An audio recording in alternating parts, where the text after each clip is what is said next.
Thank you so much for joining and welcome to the ISB session by Admit Expert here at our MBA application walkthroughs. My name is Selby and I'll be your host for today. And it is also my pleasure to present to you both Shailesh and Asim.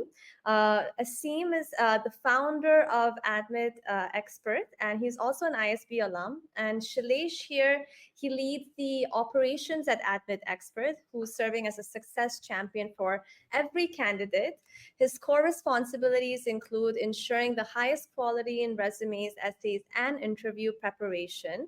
He also has an MS MBA from Boston University, and Shailesh has been instrumental in guiding over hundreds of candidates on their journey to top global business schools.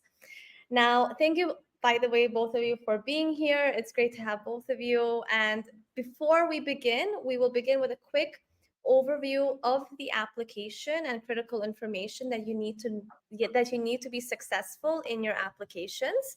And after the brief presentation, we will open it up for Q&A, and I'll do my best to have the team answer as many questions as possible.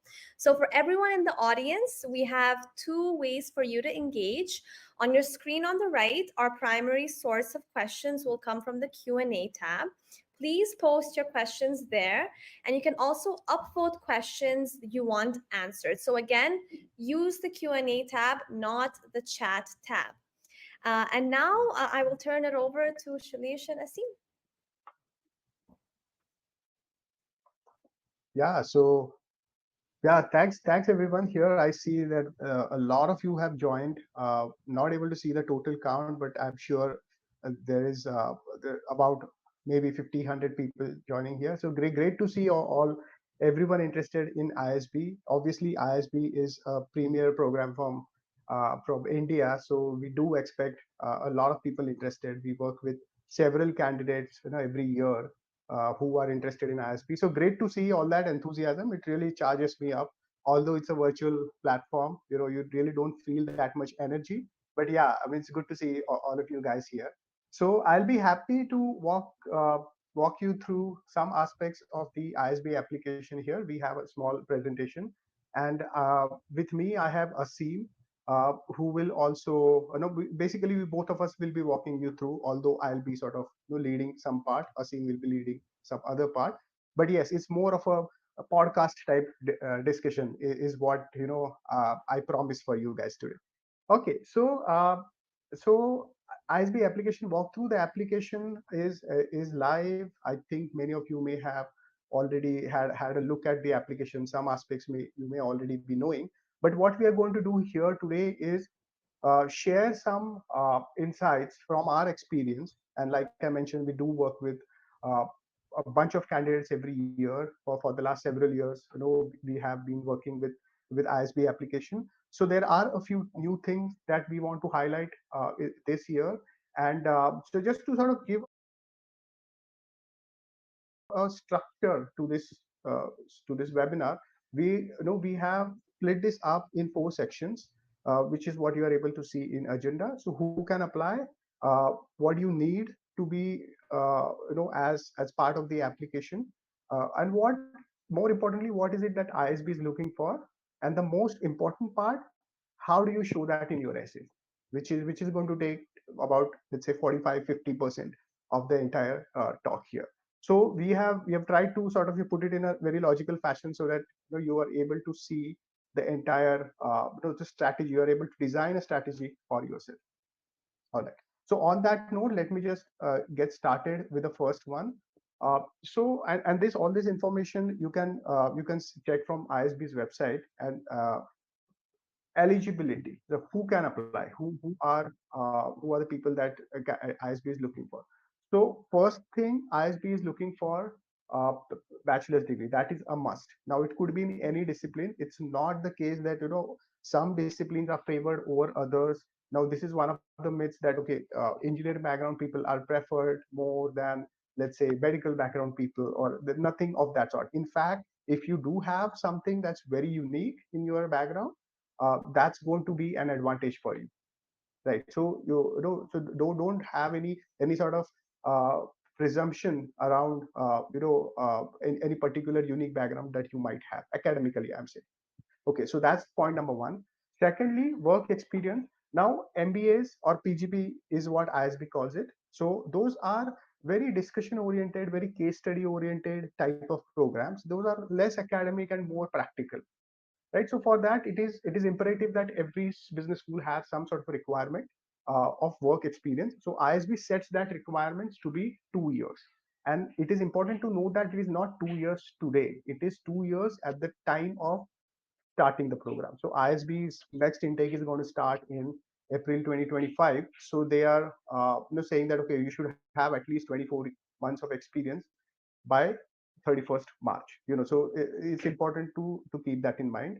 Uh, Other things that are particular requirements for MBA admissions, obviously you need a GMAT or GRE score.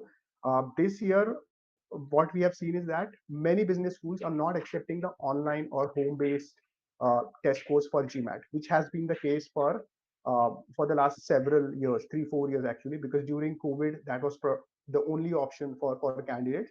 But more and more schools are discontinuing that as an those kind of scores. So here ISB is very particular that we are interested in seeing only the test center scores. Okay, so be mindful of that. In case you have a score that is home-based score, maybe from a couple of years ago, and you're planning to apply based on that, it might be a good idea for you to retake your GMAT before you apply, because otherwise you'll just not be eligible.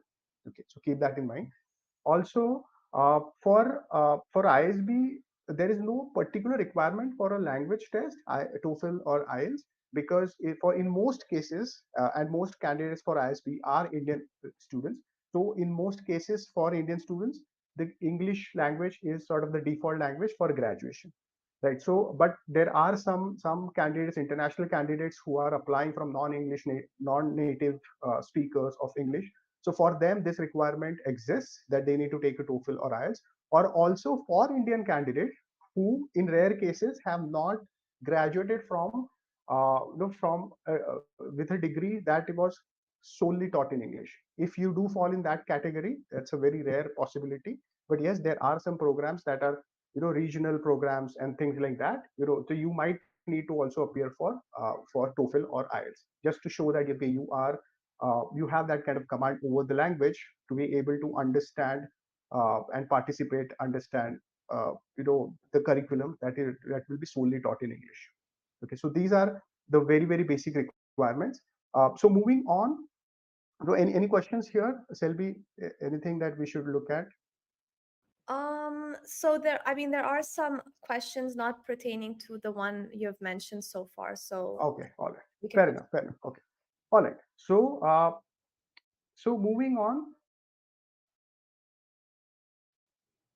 Okay, so what do you need now? So you go to the ISB application, it will ask for a lot of things, right? It's always a good idea to keep everything ready, before you actually fill in the application. And also we recommend that it's a fairly long application, so don't try to finish it in one go, because that may be a little too much for you. It can be a little stressful, and also there's a chance that you might miss out on something. So we recommend that you take it a few pages at a time. You still have anyway like 40 45 days until the first deadline. So work on that parallelly. But it is also a good idea to keep everything together in one folder and then upload those things to your application. So we have given here a list of things that you need to have for you to submit their application. Right now, we have sort of put it in two categories. One is things that you require, like deliberation, things that you really need to present to the business school, in the sense that I'm a good candidate, what qualities I have, what accomplishments I have. So that requires a little bit of planning, thinking. So we have put it in the first category to be submitted, whereas the other things are pretty much like your documents. Right, so those are your photographs, your passport, and you can go through the list. I'll not read it as such. If you want to take a print screen, you can do that. Okay, but these are mostly your documents. So it is also a good idea to make sure that you have all those documents. Now, some people, sometimes you move around, you have lost some of these documents, etc. So make sure that you have that. In case you don't, you may want to reach out to your your college, for your mark sheets or anything. Okay, because without that, ISB will not be able to validate your academic competencies. So that just one tip, that make sure that you have all these documents. Okay. Now, coming to the part that is more deliberation, right, which is to be submitted. So resume, ISB has published a specific format for the resume. Now, this is something new that we have seen this year in the ISB application, that they are asking for a resume in a particular format. Okay, so you look at that format. You will be fill your resume in that format. Make sure that you focus on your accomplishments, focus on the impact of your work rather than making it look like a job resume wherein you're likely to write more about your roles and responsibilities. Don't make it more about roles responsibilities, make it more about accomplishments, right? So that's one tip I would give for resume. One letter of recommendation from a professional peer, generally a senior who is whom under whom you have directly worked. So one recommendation is also something that ISB requires. Now here, again, it's supposed to be written by the recommender without any intervention from your side. So, but you can also ask them to highlight uh, some of the accomplishments that you have had, and the more specific, the more examples the recommendation has, the more valuable that is. Okay, it's not so much about the recommendations qualification. For example, if you have two recommenders, one is from one has an MBA, the other does not have an MBA. That does not necessarily mean that the one with an MBA, that person's recommendation will be valued more. Right. So keep that in mind. It is the context, it is the actual qualities that are getting highlighted in the recommendation that is more important than the designation of the recommender. Okay, this is a very common question that we get, so I'm just making it clear here. Okay, all right. And three Question. essays is what ISB requires. Yeah, we have a question here. Yeah, regarding the recommendation, does it have to be from a senior, and would it make a difference if a peer from the same level or someone who reported to you gave the recommendation? Okay. Now it is preferred to have a recommendation from a senior. Okay. Now why is that? Uh, the reason for that is that it's the seniors who are more likely to be able to assess your capabilities from a business school standpoint. Now we looked at the requirement, right? So ISB is asking students to have 2 years of work experience as eligibility. So basically, we are talking about a very 2 3 years of experience kind of a crowd. Now, if you get within that crowd, if you get a recommendation from your peer, that peer is also likely to be a very junior person in the organization, and then he probably doesn't have that understanding of business to be able to justify that, okay, this person is suitable for business, right? So that is one angle. Also, seniors generally have are able to see your work because they have worked with more number of juniors. They are able to compare you among, let's say, 100 people that they have worked with.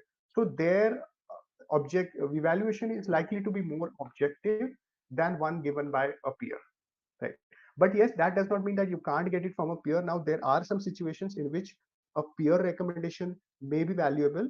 For example, uh, this is not so much for ISB, but this is just more for your understanding. Let's say you are already working at a very top level in your organization, you're at a CFO level, right? So at that level, it's not so much that your senior is actually a lot senior. He's sort of managing you or anything of that. So it's more of a peer-to-peer relationship at top manager. So if they, in case they apply for an executive MBA or something, they really don't have any senior in their group as such. So in that case, it makes sense to have a peer sort of recommendation. But at this level, for about 2 to 4 5 years of experience, it is best to get a recommendation from a senior. Asim, anything you would like to add here? Yeah, no, so I agree. So I mean, best to take it from a supervisor who can actually validate whatever you have written in your resume. Uh, Preferably a direct supervisor with whom you have worked for at least 1 year or more. Gotcha. Right, There's right. another recommendation question. If it's okay, I'll just bring it up. Sure. Um, would a recommendation from ISB alum have a benefit? Yeah, so I'll take this. So yeah, so I mean, if it would definitely have a benefit for any B school. If an alum is recommending a candidate, then B school definitely values it. But at the same time, it should not be the case where you are just taking it from somebody just because that person is an ISB alum. So if your supervisor is an ISB alum who has supervised you for at least 1 year and recently supervised you in last 2 3 years, and then you have to choose between an ISB alum who has supervised you and a non-ISB alum who has supervised you, then it's better to go for the ISB alum. Gotcha. Okay. Correct. I'll mark this up. We can continue. Right. Cool. So moving on. So the million-dollar question, right? What is it that they're actually looking for? Because the essays of business schools is sort of the first step. What should I actually write in the essays? So ISB has made it clear that there are sort of very loosely three Selvi, so we are pillars. not able to see the presentation. Can you just switch to the presentation? Sorry? We are seeing the question. Can you switch to the presentation? Oh, I have. Shailesh or Selvi? I've removed Okay, the and something. I'm able to see that. See okay, the then presentation. might be an issue. Yeah, now I'm able to Okay. see. Okay. Yeah. Okay, cool. So ISB has three essays, but they have made it very clear what is it that they are looking for in those essays, right? So very simply put, the three pillars of your application are going to be your academic credential, your leadership potential, and your personal attributes, right? Now obviously this is a little subjective. What exactly do you mean by leadership potential, personal attributes? So I'll share some bit of my perspective on that, and then Asim would continue with the essays wherein he would talk more about how we might be able to, I mean, a particular candidate might be able to fit these characteristics in the essays, right? So academic credential, I think that is the easiest to understand. They are looking for stellar academic performance. And obviously test scores also. Why are they looking for that? That's because business schools are generally very hectic, very intense in terms of no quantitative rigor. There is a lot of Excel sheet things to be done. There are a lot of calculations, so they want to make sure that you have that that base, academic base, to be able to survive in that kind of environment. So that's the requirement for academic credentials. Secondly, leadership potential. Now here generally people think that okay, I'm a junior person at work, I really don't have any leadership responsibility. So that is a very narrow sense in which you are interpreting the term leadership. Here, for business schools, particularly for ISB, any premier school for that matter, they are looking for a candidate who has done some kind of an impact in his or her environment. Okay, it doesn't have to be $1 million revenue. It doesn't have to be cost savings of 50%. It doesn't have to be anything fancy. It just has to be an initiative that you have taken and made a change in your environment. It could be a small story. It could be something really, you might think, okay, this is something that anyway is expected out of me.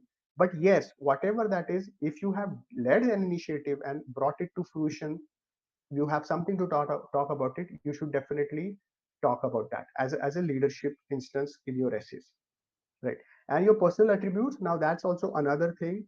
uh, they're actually not looking for any particular formula, to be very honest. They are not saying that, okay, I want a person who has played sports plus done some extracurriculars, has one worked with an NGO. There is no formula for any business school, right? They are just looking for diversity in the sense that, are you aware that you are able to you have these unique experiences with you, and how will you be able to contribute to the business community at large using those experiences? Are you aware of that? Have you thought about it? Do you understand how you are going to share your experiences, and why are those important for others?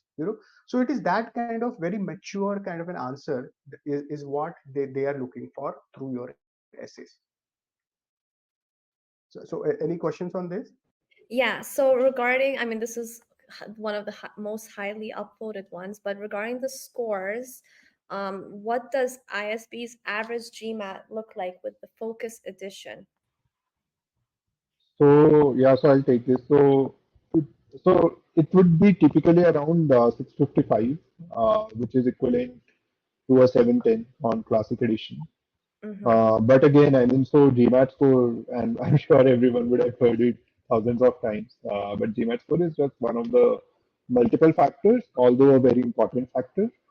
So you should. So I mean, even if your GMAT score is low, there can be other things in your profile which can offset it and which can get you into ISB. But the Gotcha. average would be around 645 to 655.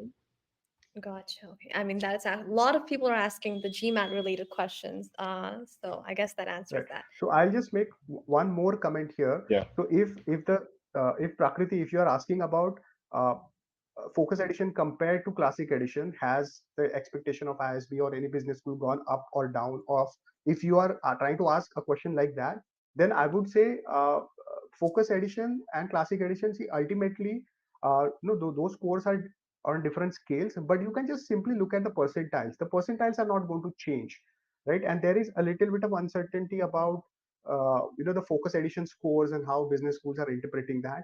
But essentially, no, GMAT has reached out to all business schools so that business schools are able to interpret those scores properly in the context of how they would have also interpreted the classic scores. So essentially, what Asim was saying is 655, which translates to a 710 on classic GMAT. It's pretty much, even in a classic format, that was the average of ISP. So the averages are not going to suddenly change. So don't worry too much about that. Gotcha. And also regarding the previous slide, there was a question that I sort of missed, but someone did ask regarding the proof of income, if you have any examples that you can mention. Yeah, so I mean, any proof of income would work. Most likely your income tax return Gotcha. Okay. or salary slips. All right. We can continue. Right. Okay, so having understood what is it that ISB is looking for, now let's look at the essays themselves, wherein no, Asim will be able to talk more about how there are different ways of writing, of course, but how we might be able to write these essays to address the specific requirements that ISB is looking for. So over to Asim.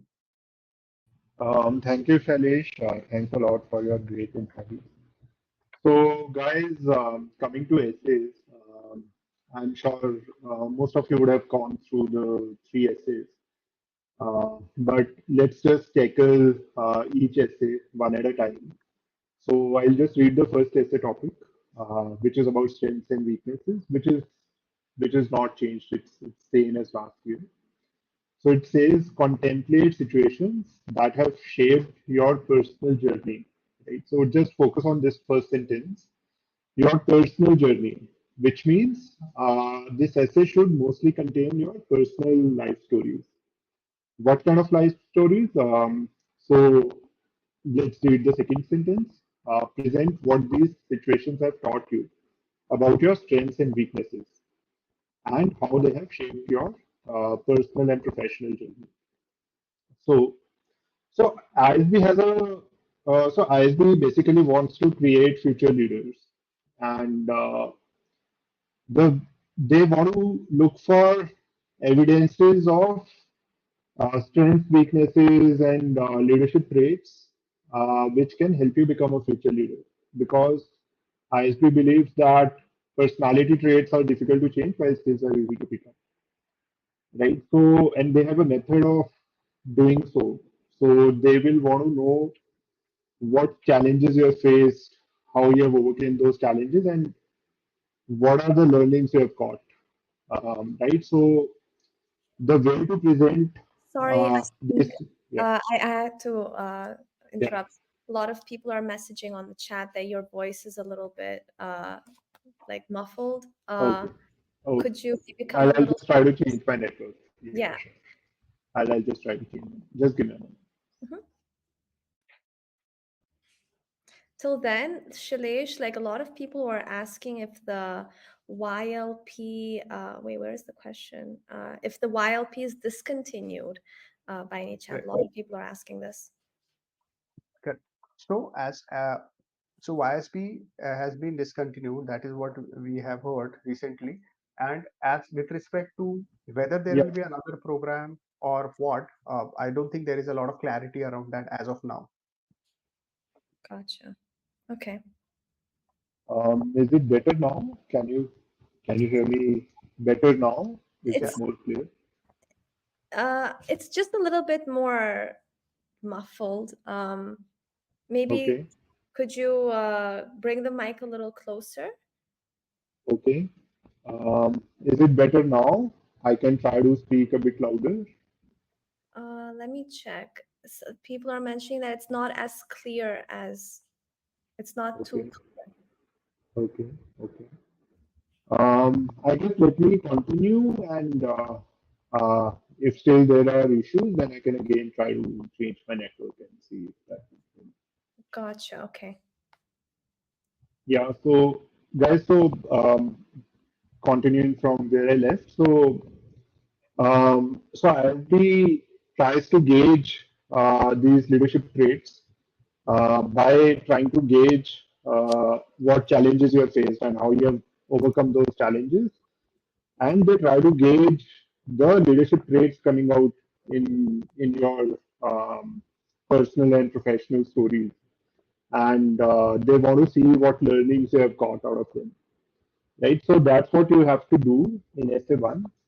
You have to you have to think about uh, you have to think about the instances uh, in SA1 from your personal journey where you have faced some challenge, but you overcame that challenge, right? You have to think about what challenges you face, how you overcame those challenges, and then think about the strengths or the leadership traits coming out in those stories.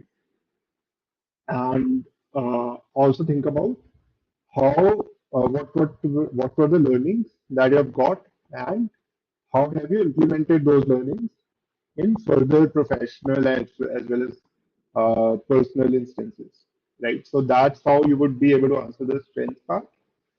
Regarding the weakness part, so again, nobody is perfect in this world, right? And knowing your weakness would also tell a useful how self-aware you are. So again, I mean, think of instances where you might have tried something, but let's say you were not able to succeed in that particular endeavor. And again, try to think about the challenges and what was the main obstacle, and then try to think about what were the personality traits or what were the, let's say, weaknesses which led to you not achieving that particular endeavor, and how you so that would be the weakness part. And then you can think, so ideally you should also be able to think of the learnings you got out of that instance and how you were able to kind of implement those learnings in your personal and professional journey going forward. So that is how you can think about the SA1. Coming to SA2, so SA2 is about intellectual experiences. So if you remember what ISB looks Sorry, for, Asim, like yeah, I'm so sorry to interrupt you. yeah, sure, sure. Remove the mic if possible and just use the Oh, okay. defensive mic. I think that might help. I'll then remove my head, or let me just try to switch to some other network because I'm using headphones. Ah, gotcha. Yeah. Okay. So Let me try to switch my network again. hmm Should I bring another question maybe till then, Shailesh? yeah, yeah, sure. Yeah, yeah, please, please. All right. So someone here asked, although ISB iterates that they don't see round one, round two, and round three applications differently, what are the pros and cons of applying in round one versus round two? Okay. So it's again a classic question. So uh, we really don't feel there is much difference between R1 and R2, right? Uh, Many people apply. We have seen like 50% of our candidates apply in round one, 50% generally apply in round two, maybe a few, maybe 10-15% apply in round three. That might be a little late, right? But R1 and R2, we really haven't seen any difference in terms of your selection rate. Now, if you're good enough for ISB, you will get in through R1 or through R2. Okay. Now, but still, what are the pros and cons? So R1, I mean, this is not so much about ISB, but it's more about your own entire application journey in the sense that some people want to apply to top global programs in R1 and then see what happens and then apply to ISB in R2 as a backup option. I mean, everyone's situation is different. Some people are ISB is the dream school, and they are like probably the only school that they're applying to. So they put all the effort in R1. Sometimes people are applying for R1, but they don't get the correct GMAT score, and then they have to apply for R2. So every situation is different. But trying to objectively answer this question, there is not really much difference between R1 and R2. Okay.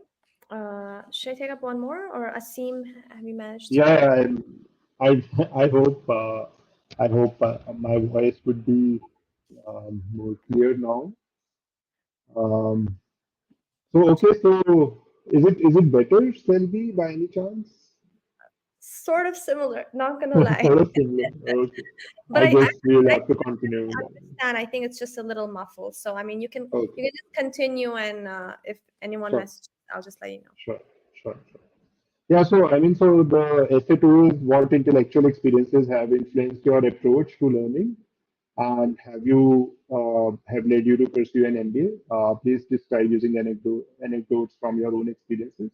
So again, I mean, if you recall, intellectual curiosity, academics is one of the traits that ISB looks for, right? So that's what they are asking in this essay. So try to think of instances where you have where you have displayed intellectual curiosity, or where you have created a good impact in terms of academics. Could be great academic achievements, could be patent, could be a paper that you have published, or could be any other innovative approach that you have taken at work. So any experiences where you have displayed intellectual curiosity. And then again, I mean, think of the challenges you faced and how you overcame those challenges and what learnings you got out of that, and then tie it with why you want to do an MBA. Again, so please describe using anecdotes. So a base school essay should be show rather than tell, which means whatever you want to say, you should narrate instances where that thing is automatically coming out rather than just mentioning that thing, right? So rather than saying that you are a very intellectually curious person, you should narrate an instance where intellectual curiosity should automatically come out. Um, Coming to essay three, which is uh, which is about your post-MBA goals, given your experience and aspirations. How do you plan to use the PGP at ISB to fulfill your professional goals? So again, I mean the standard post-MBA goals question. I ideally should mention both your short-term and long-term goals. Your short-term goals should be aligned with your current work as well as placements at ISB. Your long-term goals should be aligned with your short-term goals. And ideally, if it also helps you to fill some gap that you have seen, or fulfill a personal passion, or maybe overcome a personal challenge that you have faced for others, then that's typically a very good long-term goal. Right. We do have a question here, Asim. I'll bring it up. Sure. One question with regards to the first essay. By the word personal journey, can't it be the experiences or lessons from professional journey? For example, if some experience at workplace made you a person with better EQ, can't it be considered? So it can be. So there are no rights and wrongs.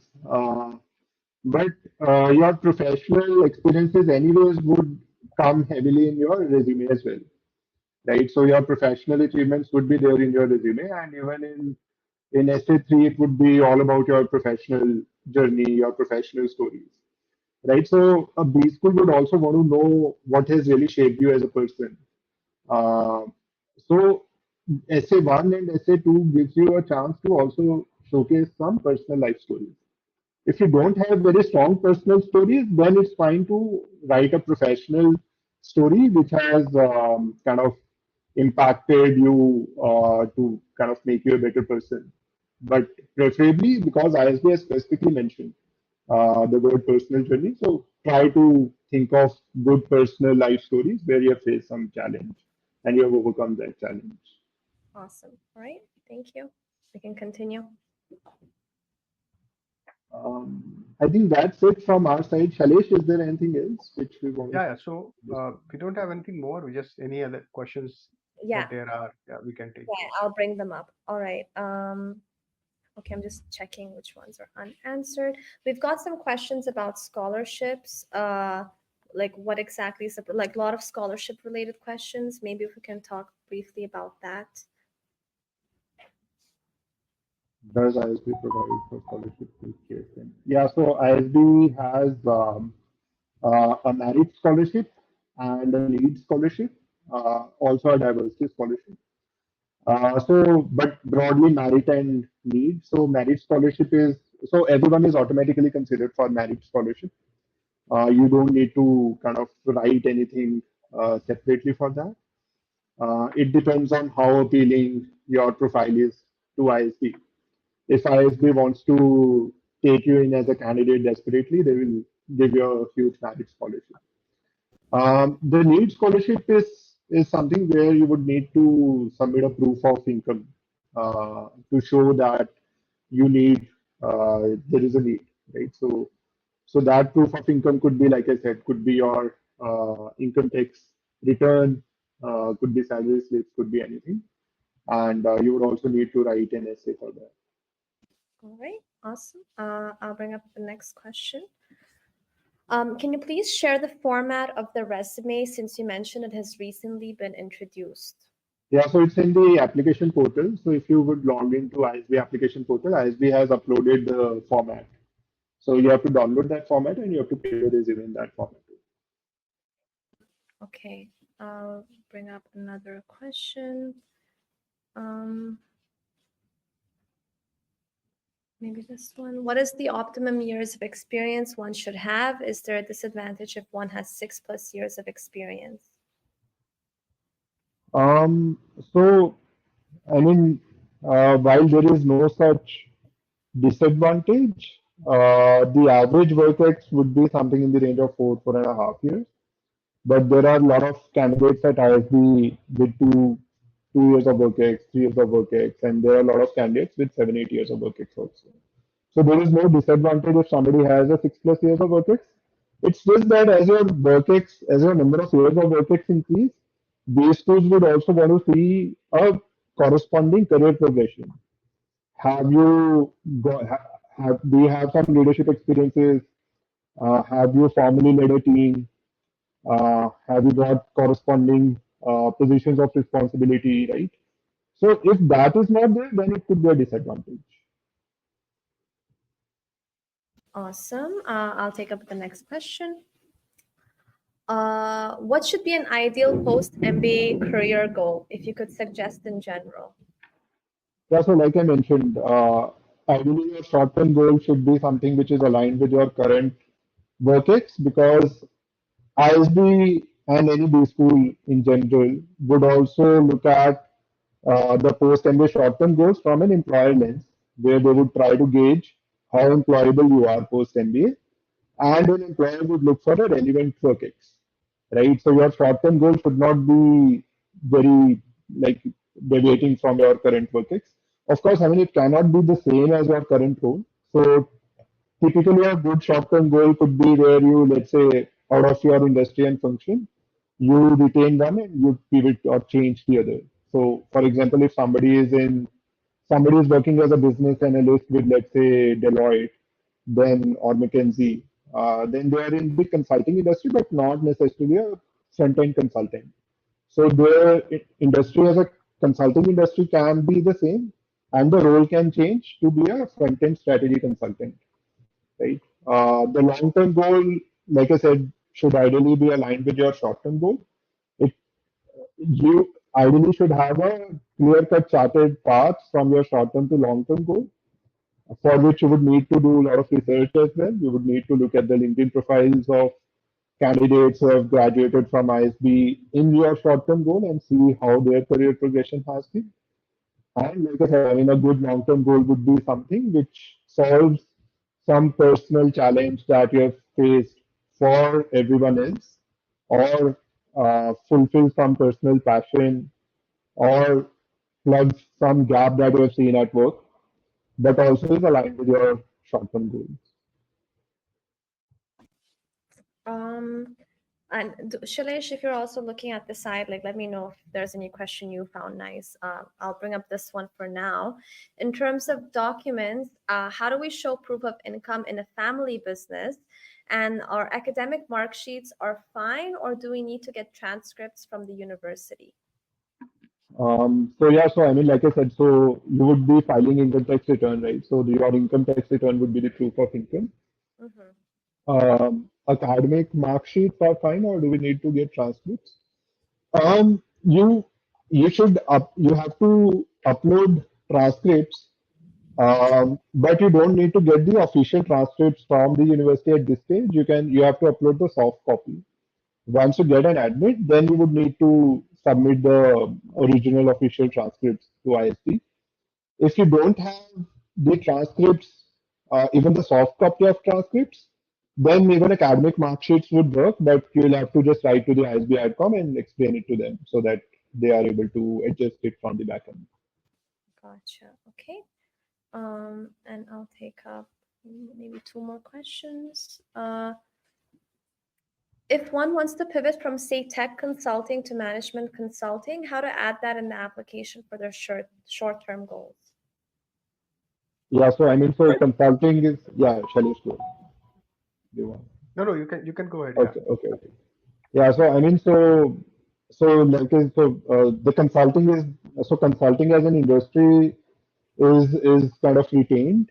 Um, so so you can always think of what a good management consultant should have as traits.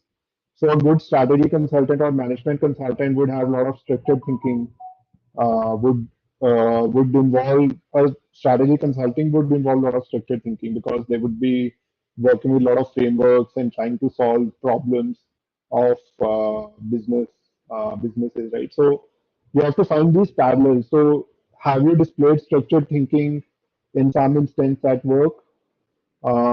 Similarly, a management or a strategy consultant would interact very frequently with very senior stakeholders.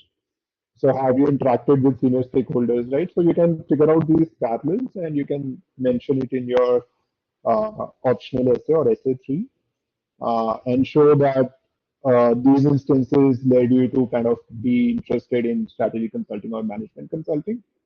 And that's why you want to get into management consulting. All right.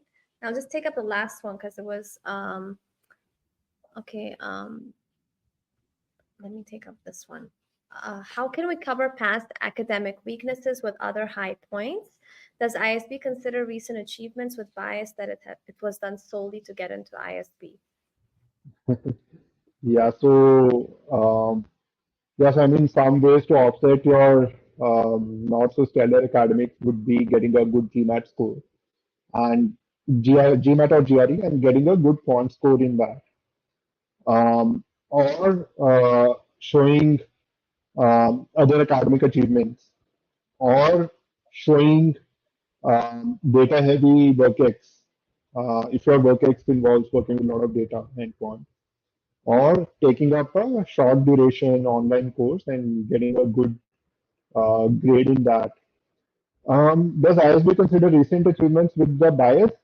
Not necessarily. See, any B school would want, I mean, so ISB in particular and any B school in general wants to know whether you have the traits that can make you a future leader.